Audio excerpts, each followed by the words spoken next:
Today, I want to discuss how we can become our own avatars.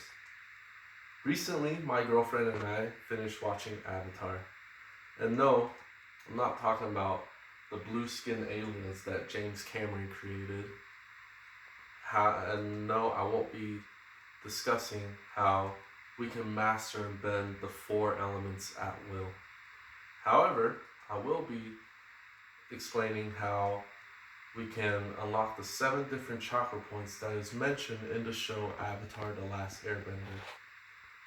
So at the end of season 2, Aang, the Avatar, meets Guru Pathik. He's this wise, spiritual, old man who claims to know how to unlock the 7 different chakra points for Aang in order to master the Avatar state. So what is the Avatar state?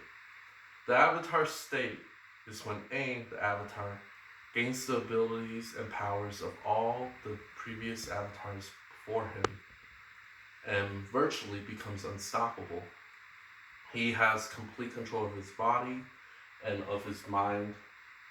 And unfortunately, if he doesn't unlock the 7 chakra points that Guru Pathik will teach him, the Avatar state can become unstable and somewhat destructive. So, Guru Pathik tells him there are 7 different chakra points, and these are earth, water, fire, air, sound, light, and thought, or cosmic. So, how can an animated character teaching about 7 different chakra points, how can that apply to us? A few months ago, I was eating lunch with a friend, and she was telling me how she felt very lost in her life, and she didn't know what to do, and she basically broke down, and her life was at this crossroad where she didn't know where to go. And that got me thinking. It got me thinking about how we need to have control of our own selves in order to become better and in order to live a healthy and happy life. And that's basically what these chakra points mean for me. So before we get into the different chakra points, we need to talk about how there are different influences in the real world that helped create Avatar: The Last Airbender. So obviously the different elements mentioned in the show and the different bending styles come from different martial arts styles in the real world. And more importantly, the different spiritual aspects of this show draw influences from Hinduism and Buddhism.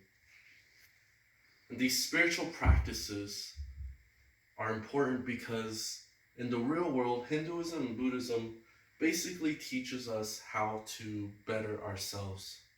And when we better ourselves, we become better people for not only us, but for other people as well. So now we know that, we can talk about the 7 different chakra points, and the first being the earth chakra. And Guru Pathik teaches Aang that the earth chakra deals with survival, but it is blocked by fear.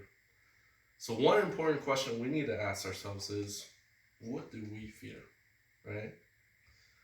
What holds us back? What kind of fears kind of puts us in the backseat and doesn't allow us to exert confidence in the world?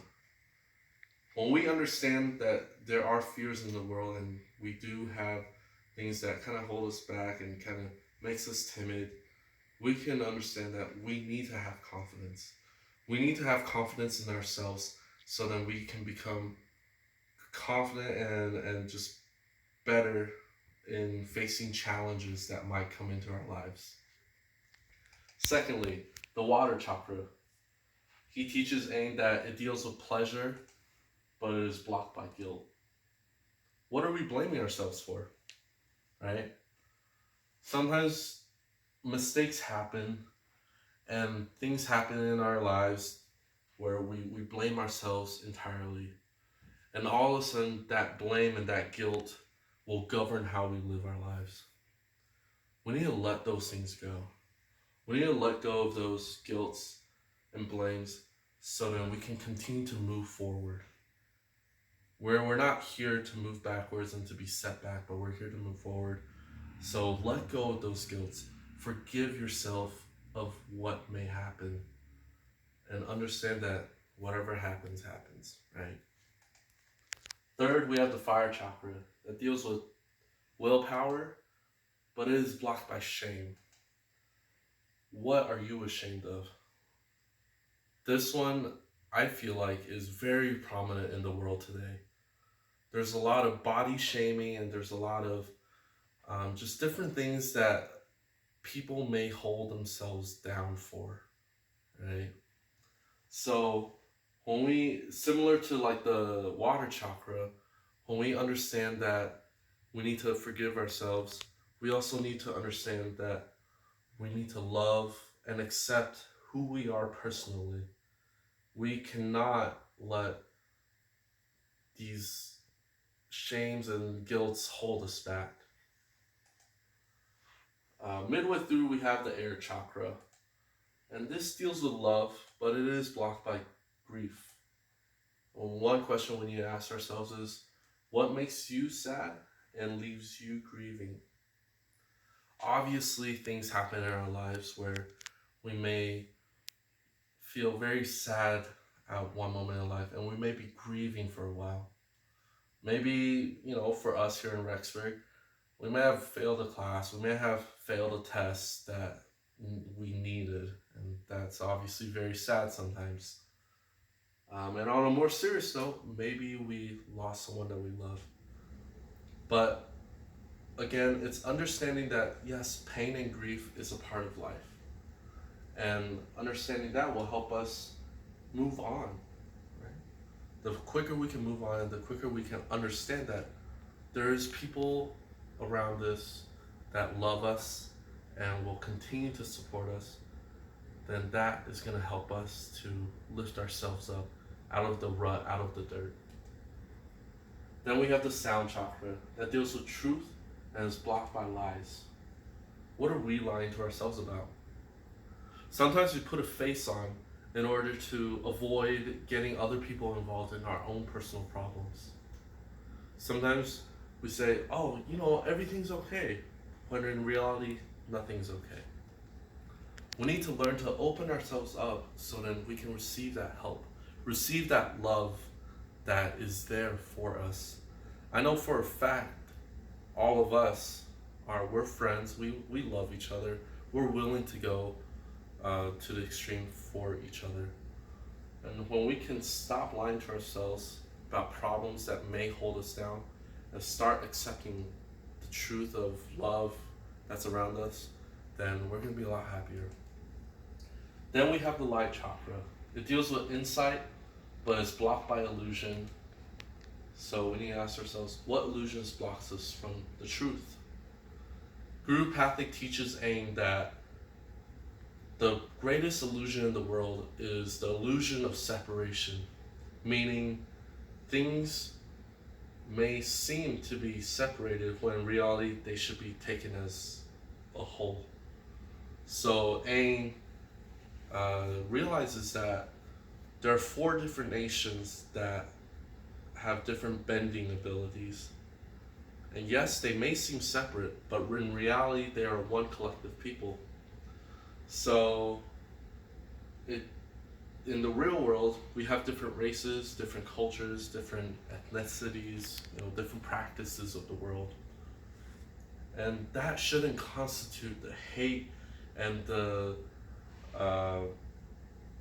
anger towards one specific culture or a different practice. We need to realize we all bleed the same blood.